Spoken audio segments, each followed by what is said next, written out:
आज से करीबन 49 साल पहले 1970 की दहाई में इंडिया ने दुनिया की थकी हुई टेक्नोलॉजी से तंग आकर सोचा कि हम खुद का न्यू और जदीद तरीन मेन बैटल टैंक बनाएंगे जो कि दुनिया का सबसे शक्तिशाली टैंक होगा।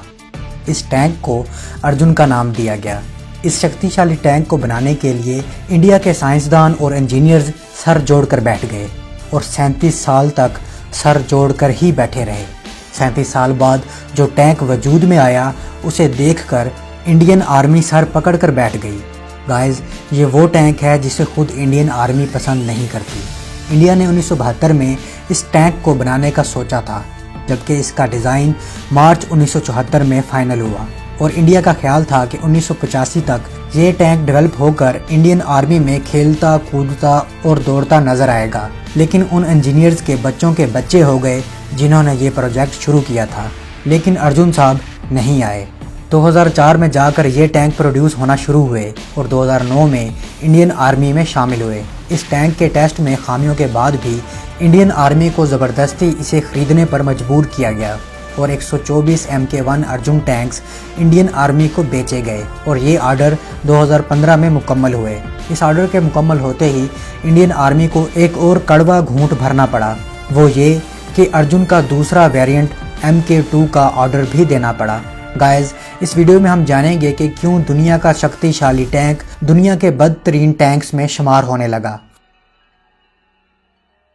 इंडिया ने इस टैंक का ख्वाब देखते हुए सोचा था कि इसका वज़न 40 टन होगा, लेकिन जब आंख खुली तो पता चला कि इसका वज़न 62 टन तक पहुंच चुका है, जबकि इंजन की पावर वही 1400 HP ही है, जिसका असर इसकी स्पीड और कारकर्दगी पर पड़ता है। गाइस, वज़न ज़्यादा होने का मतलब ये भी है कि इंडिया इस टैंक का इस्तेमाल अपनी पाकिस्तान के खिलाफ बनाई गई कोल्ड स्टार्ट डॉक्ट्राइन के दौरान नहीं कर सकता। इसके अलावा पाकिस्तान या चीन के साथ जंग की सूरत में अर्जुन भाई पंजाब के पुलों को अबूर करने और हिमालय के बर्फ़ से ढके पहाड़ी रास्तों को अबूर करने से भी कासिर रहेंगे।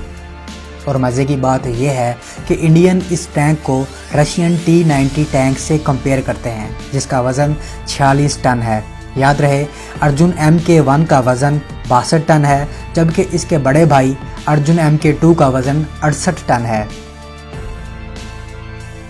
दुनिया के इस जदीद तरीन टैंक में ऑटो लोडर की सहूलत ही नहीं है। गाइस, आजकल के जदीद टैंक्स में ऑटो लोडर होने की वजह से क्रू मेंबर की तादाद 4 से कम करके 3 कर दी गई है, जो कि कमांडर, गनर और ड्राइवर हैं, जबकि इंडियन अर्जुन टैंक में क्रू मेंबर की तादाद 4 की 4 ही है, जिनमें लोडर भी शामिल है, जो कि हाथ से गोले उठा कर डालता है। इंडिया वाकई में बहुत ज़्यादा अमीर मुल्क है। इस बात का अंदाज़ा आप इस बात से लगा सकते हैं कि इंडिया के अर्जुन MK2 की कीमत $8.7 मिलियन है और जिस T-90 टैंक से ये अपने टैंक को कंपेयर करते हैं उसकी पर यूनिट कॉस्ट $4.2 मिलियन है। यानी जितने में एक अर्जुन टैंक बनता है उतने में 2 Russian 3rd generation main battle tank खरीदे जा सकते हैं। अर्जुन साहब के महंगे होने की सबसे बड़ी वजह यह है कि इसका 55% हिस्सा इंपोर्टेड पार्ट्स पर मुश्तमिल है। गाइस, इंडिया को अपने शरीफ और टैलेंटेड हमसाए पाकिस्तान से कुछ सीखना चाहिए, जिसका अल खालिद टैंक वज़न में 46 टन और कीमत में 4.7 से 5.8 मिलियन तक है और इसके क्रू मेंबर की तादाद भी 3 है। दोस्तों, अगर आप अल खालिद टैंक की मुकम्मल डिटेल जानना चाहते हैं तो ऊपर राइट साइड पर मौजूद आई बटन पर ज़रूर क्लिक करें। इंडिया की defence research and development organisation का कहना है कि ये टैंक घर में ही बनाया गया है, लेकिन हकीकत ये है कि इस टैंक के 55% पार्ट्स बाहर से इंपोर्ट किए गए हैं, जैसे घर में ही बनाए गए हाल तेजाज के किए गए थे। गाइस, इस टैंक के इतना अरसा डेवलपमेंट के मराहिल में रहने की वजह से इस टैंक के कुछ पार्ट्स तो अब दुनिया में कहीं मिलते ही नहीं हैं और इन्हें हासिल करने के लिए अलग से ऑर्डर देना पड़ता है, जिसकी वजह से मेंटेनेंस कॉस्ट में भी बेपनाह इजाफा होता है। और अगर किसी सफारती ताल्लुकात के टूटने या किसी भी वजह से फॉरेन कंट्रीज इंडिया को ये पार्ट्स ना दें तो भाव अर्जुन तो गए हो, अर्जुन तो फिर किसी काम का नहीं रहेगा।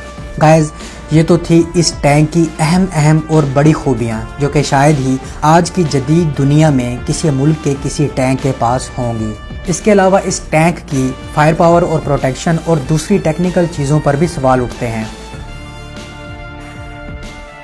मेरे कई अबाबिल भाई मुझसे कहते हैं कि अल खालिद और अर्जुन टैंक के कंपैरिजन पर वीडियो बनाओ। और भाई, जिस टैंक को इंडियन आर्मी अपने साथ जंग में ले जाना पसंद नहीं करती, उस टैंक को हम अपनी वीडियो में कैसे ले लें, और वो भी अल खालिद जैसे टैंक के मुकाबले में। अर्जुन भाई सिर्फ झूले देने के लिए काम आ सकते हैं, जंगें लड़ना इनके बस की बात नहीं है। तो गाइस, उम्मीद है आपको ये वीडियो पसंद आई होगी। अगर वीडियो पसंद आई है तो लाइक और शेयर ज़रूर कीजिएगा और कमेंट्स करके अर्जुन भाई के बारे में अपनी राय से